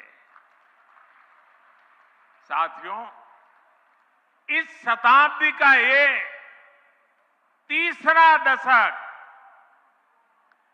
भारतीय रेल के कायाकल्प होने का दशक है।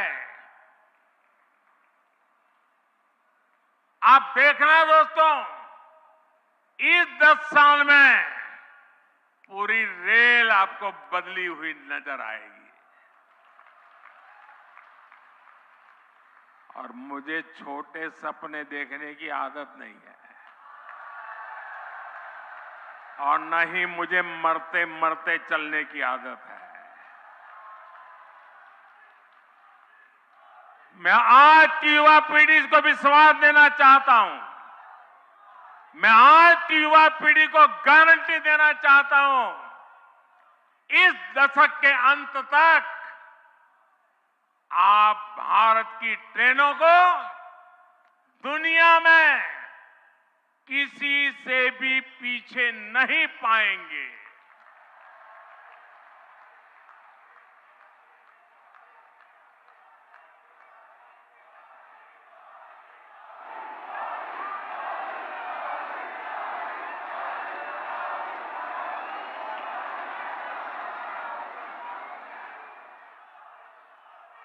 सुरक्षा हो, सुविधा हो, सफाई हो, सामंजस्य हो, संवेदना हो, सामर्थ्य हो, भारतीय रेल पूरी दुनिया में एक नया मुकाम हासिल करेगी। भारतीय रेल 100% बिजलीकरण के लक्ष्य से बहुत दूर नहीं है।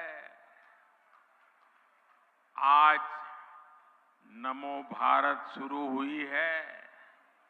इससे पहले वंदे भारत के रूप में आधुनिक ट्रेनें देश को मिली। अमृत भारत स्टेशन अभियान के तहत देश के रेलवे स्टेशनों को आधुनिक बनाने का काम भी तेज गति से चल रहा है। अमृत भारत, वंदे भारत और नमो भारत की ये त्रिवेणी इस दशक के अंत तक भारतीय रेल के आधुनिकीकरण का प्रतीक बन जाएगी। आज देश में मल्टी मॉडल ट्रांसपोर्ट सिस्टम पर भी बहुत तेजी से काम चल रहा है। यानी यातायात के अलग अलग माध्यमों को आपस में जोड़ा जा रहा है। ये जो नमो भारत ट्रेन है, इसमें भी मल्टी मॉडल कनेक्टिविटी का ध्यान रखा गया है। दिल्ली के सराय काले खां, आनंद विहार, गाजियाबाद और मेरठ के स्टेशनों पर कहीं रेल, कहीं मेट्रो, कहीं बस अड्डों को ये आपस में जोड़ती है। अब लोगों को ये चिंता नहीं करने पड़ेगी कि ट्रेन से उतरने के बाद वहां से घर या दफ्तर के लिए कोई दूसरा साधन खोजना पड़े। मेरा परिवारजनों, बदलते हुए भारत में ये बहुत जरूरी है कि सभी देशवासियों का जीवन स्तर सुधरे, क्वालिटी ऑफ लाइफ और अच्छी हो, लोग अच्छी हवा में सांस लें, कूड़े करकट के ढेर हटें, यातायात के अच्छे साधन हो, पढ़ाई के लिए अच्छे शिक्षा संस्थान हो, इलाज की बेहतर व्यवस्था हो, इन सब पर आज भारत सरकार विशेष जोर दे रही है। और पब्लिक ट्रांसपोर्ट पर तो आज भारत, पब्लिक ट्रांसपोर्ट के लिए भारत जितना खर्च कर रही है, उतना हमारे देश में पहले कभी नहीं हुआ। साथियों, यातायात के लिए, ट्रांसपोर्ट के लिए हम जल, थल, नभ और अंतरिक्ष हर दिशा में प्रयास कर रहे हैं। आप वाटर ट्रांसपोर्ट को ही देख लें तो देश में आज की नदियों में 100 से अधिक वाटरवेज बन रहे हैं। इसमें भी सबसे बड़ा वाटरवे मां गंगा के जल प्रवाह में बन रहा है। बनारस से लेकर के हल्दिया तक गंगा जी पर जहाजों के लिए अनेक वाटरवे टर्मिनल बनाए गए हैं। इससे किसान जल मार्ग के माध्यम से भी फल, सब्जियों और अनाज बाहर भेज पा रहा है। हाल ही में दुनिया के सबसे लंबे रिवर क्रूज गंगा विलास ने भी 3200 किलोमीटर की दूरी तय करके रिकॉर्ड बनाया है। आज देश में समुद्री किनारों पर भी नए पोर्ट इंफ्रास्ट्रक्चर का अभूतपूर्व विस्तार हो रहा है, आधुनिकीकरण हो रहा है। इसका लाभ कर्नाटका जैसे राज्यों को भी हो रहा है। थल की बात करें तो आधुनिक एक्सप्रेसवे का जाल बिछाने के लिए भी भारत सरकार 4 लाख करोड़ रुपए से ज्यादा 4 लाख करोड़ रुपए से ज्यादा खर्च कर रही है।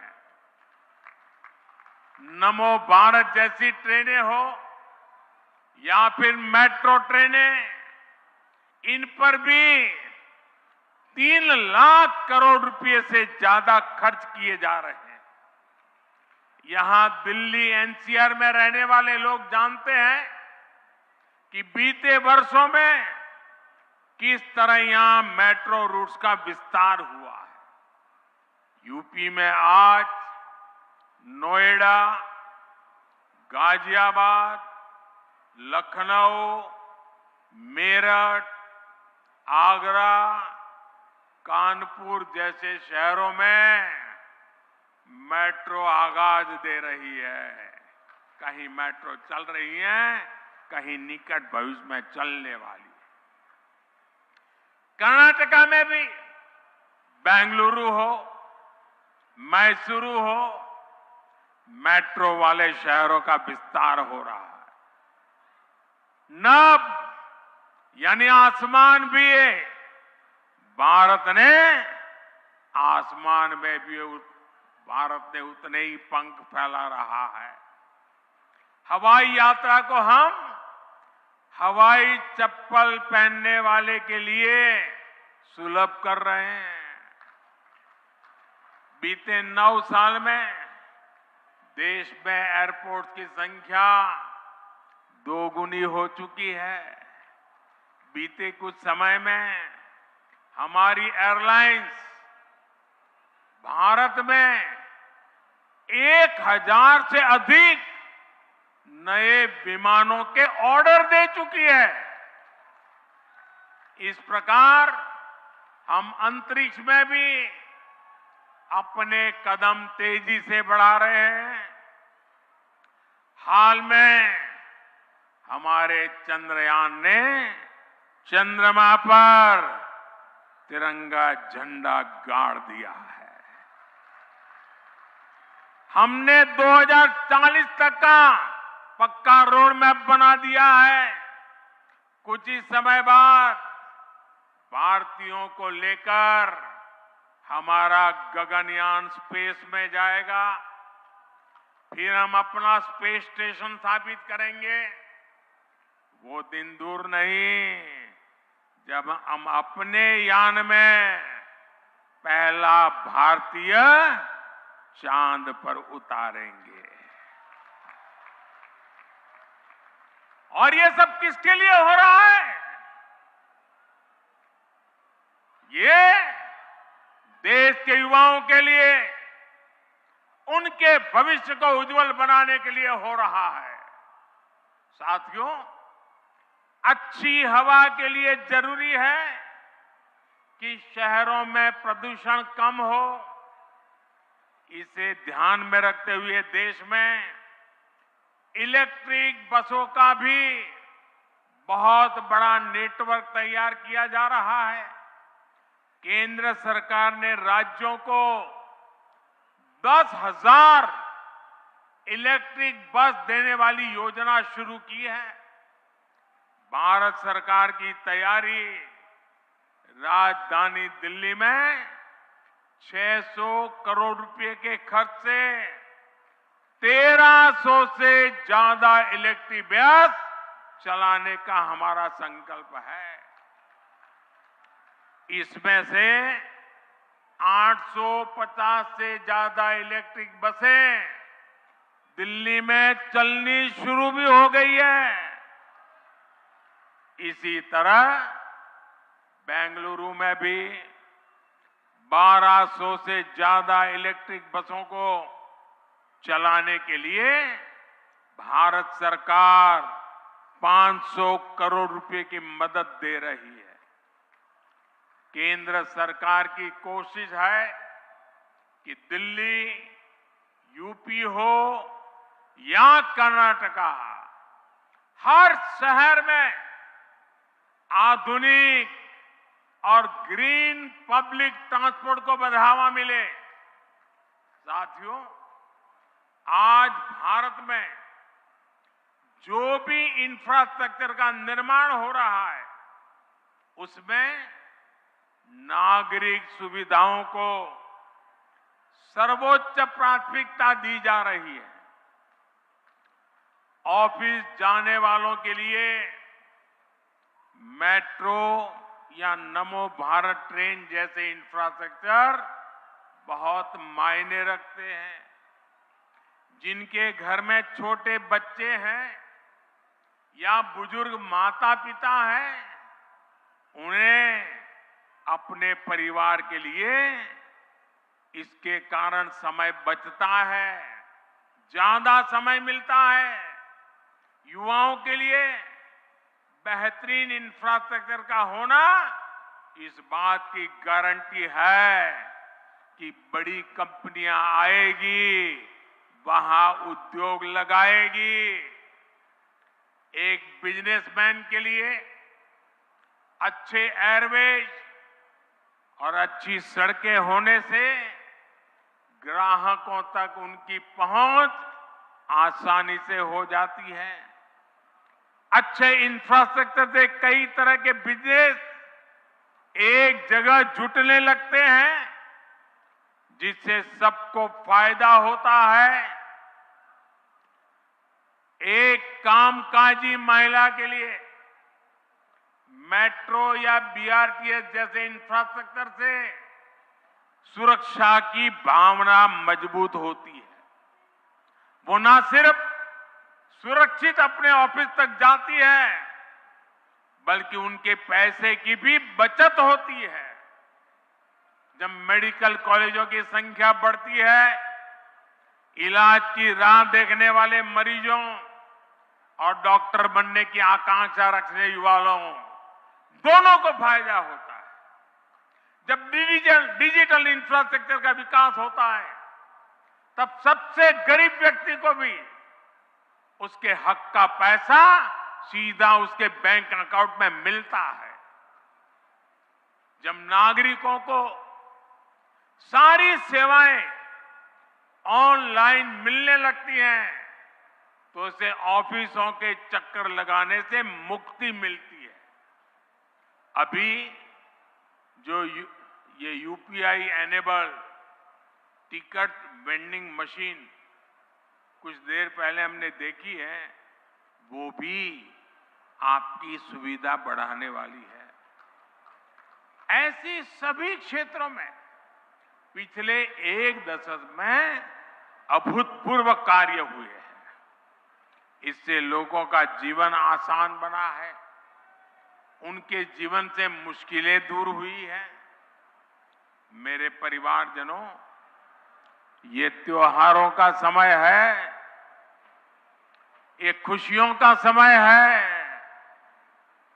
देश का मेरा हर परिवार इन त्योहारों को अच्छे से अच्छे मना सके, इसके लिए भी केंद्र सरकार ने बहुत सारे बड़े फैसले लिए।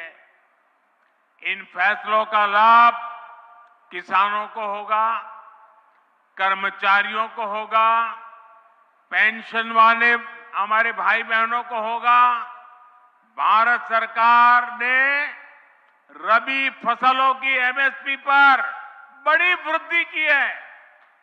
मसूर की दाल के एमएसपी में 425 रुपये प्रति क्विंटल, सरसों के लिए 200 रुपये, तो गेहूं के लिए 150 रुपये प्रति क्विंटल इसकी वृद्धि की गई है। इससे हमारे किसानों के पास अतिरिक्त पैसा आएगा। 2014 में गेहूं का जो एमएसपी 1400 रुपये क्विंटल था, वो अब 2000 के पार हो गया है। मसूर दाल का एमएसपी तो बीते 9 वर्षों में 2 गुने से भी अधिक बढ़ाया गया है।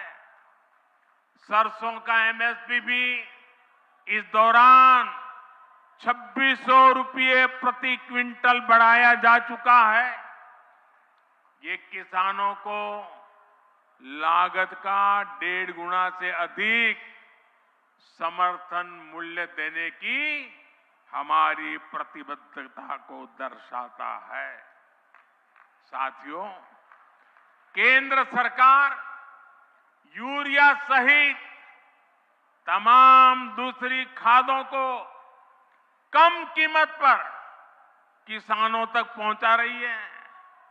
यूरिया की जो बोरी दुनिया के अनेक देशों में 3000 रुपये की है, वही बोरी भारत में 300 रुपये से भी कम में दी जा रही है। ये आंकड़ा याद रहेगा आपको? रहेगा? इसका लाभ यूपी के किसानों को, कर्नाटका के किसानों को, देश भर के किसानों को हो रहा है। इस पर भारत सरकार एक साल में 2.5 लाख करोड़ रुपए से ज्यादा खर्च कर रही है। ये सरकार की तिजोरी से 2.5 लाख करोड़ इसलिए जाता है ताकि मेरे किसान को यूरिया महंगा न पड़े। साथियों, फसल कटने के बाद जो अवशेष बचते हैं, धान की पराली हो, ठूंठ हो, वो बर्बाद ना जाए, उसका भी लाभ हमारे किसानों को मिले, इस पर भी हमारी सरकार काम कर रही है। इसके लिए पूरे देश में बायोफ्यूल और इथेनॉल यूनिट्स लगाई जा रही है। 9 वर्ष पहले की तुलना में आज देश में 10 गुना अधिक इथेनॉल उत्पादन हो रहा है। इथेनॉल के इस उत्पादन से अब तक देश में लगभग 65,000 करोड़ रुपए हमारे किसानों की जेब में गए हैं। सिर्फ पिछले 10 महीनों में ही कुल 18,000 करोड़ रुपए से ज्यादा का भुगतान देश के किसानों को हुआ है। और उसमें भी अगर मैं मेरठ, गाजियाबाद क्षेत्र के किसानों की बात करूं, तो यहां इथेनॉल के लिए इस साल के 10 महीनों में ही 300 करोड़ रुपए से ज्यादा का भुगतान हुआ है। इथेनॉल का इतना उपयोग जिस प्रकार ट्रांसपोर्ट के लिए बढ़ाया जा रहा है, उससे हमारे मेरठ, गाजियाबाद के गन्ना किसानों को विशेष लाभ हो रहा है। इससे गन्ना किसानों के बकाये की समस्या को कम करने में भी मदद मिली है। साथियों, त्योहारों के इसी मौसम की शुरुआत, उसी शुरुआत में भारत सरकार बहनों बेटियों को भी उनका उपहार दे चुकी है। उज्ज्वला की लाभार्थी बहनों के लिए सिलेंडर 500 रुपये सस्ता किया गया है। देश के 80 करोड़ से अधिक परिवारों को मुफ्त राशन भी लगातार दिया जा रहा है। केंद्र सरकार द्वारा केंद्रीय कर्मचारियों और पेंशन पाने वालों के लिए 4% डीए की भी घोषणा की गई है। रेलवे के जो हमारे ग्रुप बी और ग्रुप सी के लाखों नॉन गैजेटेड कर्मचारी हैं, उनको दिवाली बोनस भी दिया गया है। किसानों और कर्मचारियों के पास जो ये अतिरिक्त हजारों करोड़ रुपया पहुंचने वाला है, इसका लाभ पूरे समाज को होगा। इस पैसे जो खरीदारी होगी, उसे मार्केट में रौनक और बढ़ेगी, बिजनेस और बढ़ेगा। मेरे परिवारजनों, जब ऐसे संवेदनशील फैसले होते हैं तो हर परिवार में त्योहार की खुशी और बढ़ जाती है। और जब देश का हर परिवार खुश होता है, अगर आपके त्योहार अच्छे जाते हैं तो मुझे सबसे ज्यादा खुशी होती है।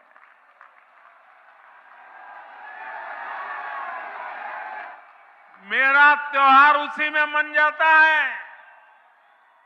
मेरे प्यारे भाइयों बहनों, आप ही मेरा परिवार है, इसलिए आप ही मेरी प्राथमिकता भी है। ये काम आपके लिए हो रहा है। आप सुखी रहेंगे, आप प्रगति में करेंगे तो देश प्रगति करेगा। आप सुखी रहेंगे, मुझे सुख मिलेगा। आप समर्थ होंगे तो देश समर्थ होगा। और भाइयों बहनों, मैं आज आपसे कुछ मांगना चाहता हूं। मैं आपसे कुछ मांगना चाहता हूं, देंगे? ऐसी आवाज धीरे नहीं चलेगी। मैं आपसे कुछ मांगना चाहता हूं, देंगे? हाथ ऊपर करके बताएंगे, पक्का देंगे? अच्छा देखिए भाई, गरीब भी होगा, अगर उसके पास अपनी साइकिल होगी तो अपनी साइकिल को ठीक रखता है कि नहीं रखता है? उसकी साफ सफाई करता है कि नहीं करता है? कहिए ना, करता है कि नहीं करता है? अगर आपके पास स्कूटर है तो सुबह उठते ही स्कूटर को बराबर ठीक ठाक रखते हैं कि नहीं रखते हैं? सफाई करते हैं कि नहीं करते हैं? आपको आपका स्कूटर अच्छा रहे, अच्छा लगता है ना? तो ये नई नई ट्रेनें आ रही हैं, वो किसकी है? किसकी है? किसकी है? तो इसको संभालने की जिम्मेवारी किसकी है? संभालेंगे? एक भी खरोच नहीं आनी चाहिए। हमारी नई ट्रेनों को एक भी खरोच नहीं आनी चाहिए। जैसे अपनी गाड़ी है वैसे संभालना चाहिए। संभालोगे? संभालोगे? एक बार फिर आप सभी को नमो भारत ट्रेन के लिए बहुत बहुत बधाई, बहुत बहुत धन्यवाद। मेरे साथ पूरी ताकत से बोलिए, भारत माता की, भारत माता की, भारत माता की। बहुत बहुत धन्यवाद। बहुत बहुत आभार माननीय प्रधानमंत्री श्री नरेंद्र मोदी जी का। नमो भारत का यह अनुपम उपहार इतिहास में पहली बार भारत देश को और भारतवासियों को, उत्तर प्रदेश के वासियों को, गाजियाबाद के वासियों को मिला है।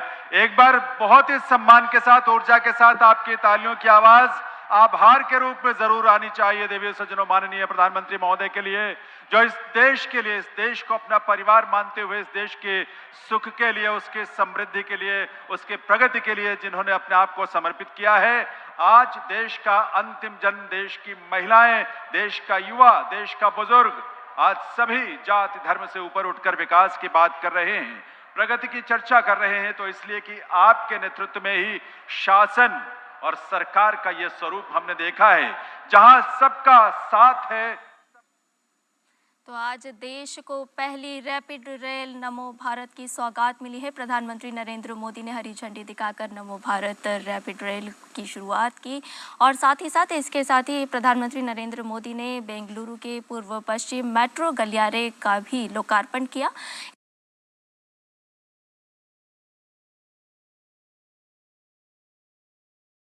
He calmed us all down and basically said, look, it will sort itself out.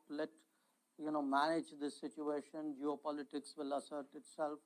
So don't get into a combative mode. This is not our future with Japan. And when I look back upon it, it took someone very earthy and very practical and very wise to temper down what would be a much narrower diplomatic reaction to that. So I think there have been some really, and my predecessor, But this was when Sushma Swaraj. But this was when Atal Bihari Vajpayee was also Prime Minister.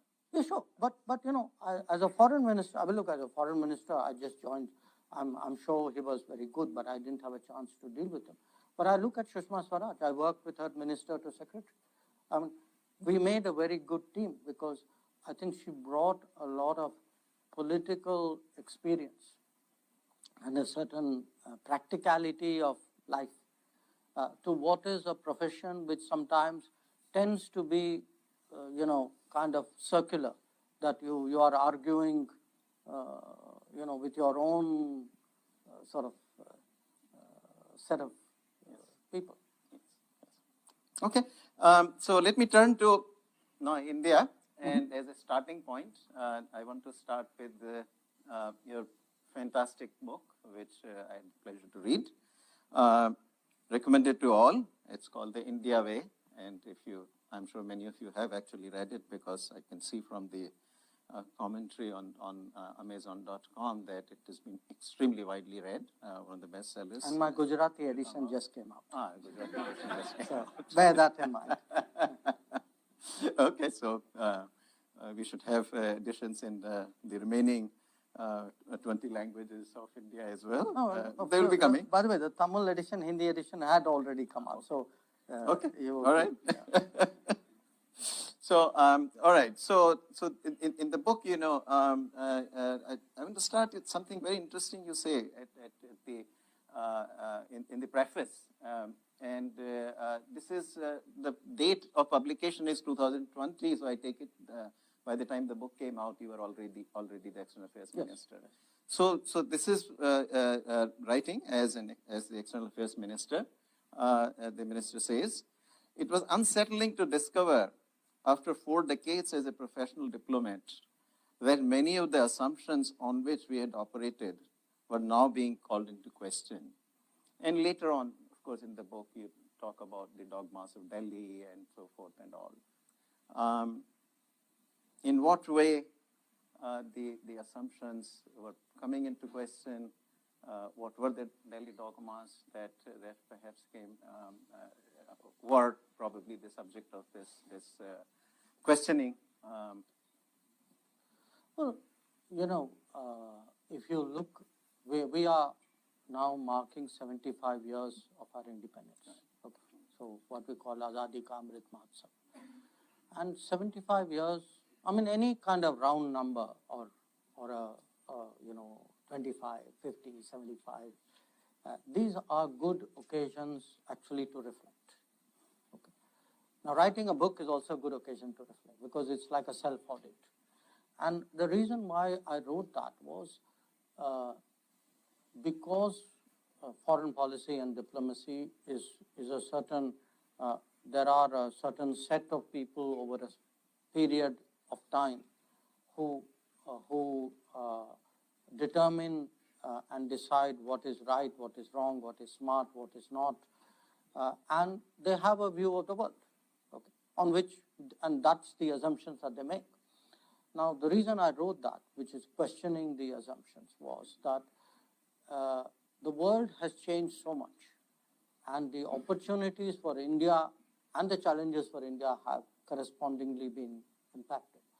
That the assumptions we would have had 10 years ago, 20 years ago, 30 years ago are today challenging. And if the book was written really as an exercise in provocation, which is read the book and argue with me. And I actually, what I did was each chapter of the book in some forum, I took that chapter, it could be a university, it could be a business forum, it could be a closed group. So I did some variant of that book and then sat and, argued with people and then, kind of put those points into it as well. So it was very kind of dialectical as an exercise. I give you a very simple example. Take our attitude towards the United States. If you look at the attitude towards the United States between late 40s and I would say 2000, I take that as a year, the year Clinton came to India. For almost 50 years, due to various reasons, I'm not saying we were at fault or the US were at fault, the fact was we regarded the US with suspicion, with a lot of wariness. There was a very substantive relationship. But the overall, the foreign policy assessment of the US was of deep caution, if not of deep suspicion. Now, the fact is, when the world began to change, the tenability of that view, I think, came into question. Now, we struggled. I mean, even the nuclear deal in 2005, 2008 was a struggle because on the one hand, the US was offering some very clear advantages. What held us back was an innate, historical, deeply rooted, possibly validated suspicion of the United States. So we kind of said, well, there's a gift horse, maybe we really need to look it in the mouth. So it has taken us actually a lot of effort to overcome the earlier assumptions in order to forge a different relationship with the United States. And one of the big differences which really Prime Minister Modi has made is because on this relationship he has not carried ideological baggage. He is not a person, who's rooted in a certain worldview which makes you fundamentally distant from the US. He's been very practical and outcome oriented and done a cost benefit analysis and found various convergences with the US. So you've seen actually remarkable progress in the last 8 years. But you would not have had that if you're not prepared to challenge the assumptions which held us back earlier. So, to what degree do you think India's economic failures, especially during the first 4 decades, limit our ability to assume a more significant role internationally? And here I want to draw a little bit of comparison with China. Now, China was also during these decades kind of as much of failure as India was economically. Yet it seems that somehow China was able to pull its weight a little more than we were able to. That's an understatement, but yes.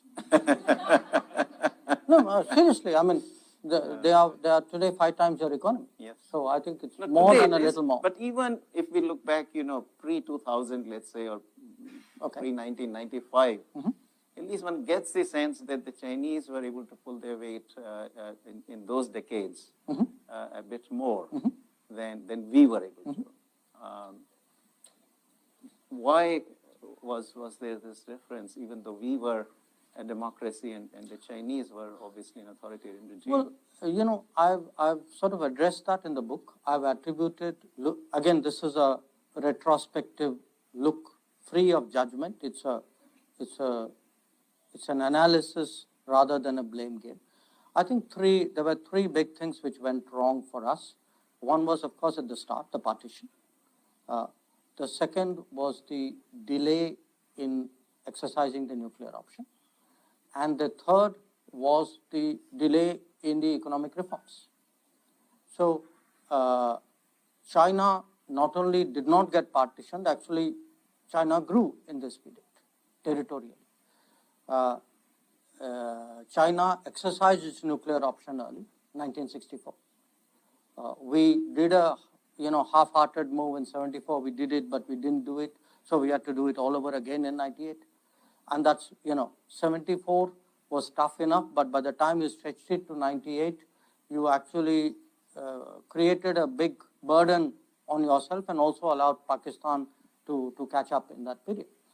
And of course, for me, the most serious was really the economic reform, because if you look, China, you can say, embarked on its economic reform pretty much after Mao died. So by 1980, 79, China was very clearly set on a course of economic reform. It took us another decade plus. But there's a very big difference also. Here's the paradox. Precisely because China, in a sense, was during the Cultural Revolution period, the Great Leap Forward Cultural Revolution period, China pretty much it did itself so much economic damage during that period that there were no vested interests left by the time the late 70s came, who bitterly opposed those reforms. So, in a sense, once the Chinese leadership said we are going down this path, because they were in a worse situation than they were, it was easier for them and more decisive for them to go down that path. In our case, we delayed it by a decade plus. Then there were interests which kind of continued that debate and slowed down that reform. So we never had that sort of clean slate ability to progress with China. So it's not just China had a head start of a decade. China also had a pathway which was much more obstacle-free than it was for us. And then I would argue, in many ways, China had a better strategy. Because to me, it's not just that we did 1991, 92 and said, okay, now great, we are launched.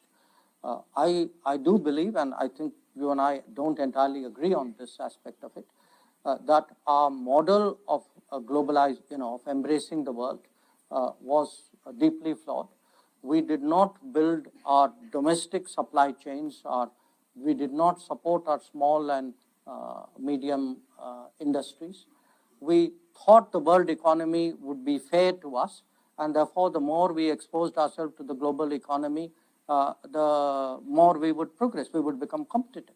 I think the reality was that the world economy was full of players who were not market economies, who gamed the world trading rules, who actually, in a sense, used their practices to fundamentally disadvantage our businesses. So we are one of the few economies where our own companies do not get a level playing field.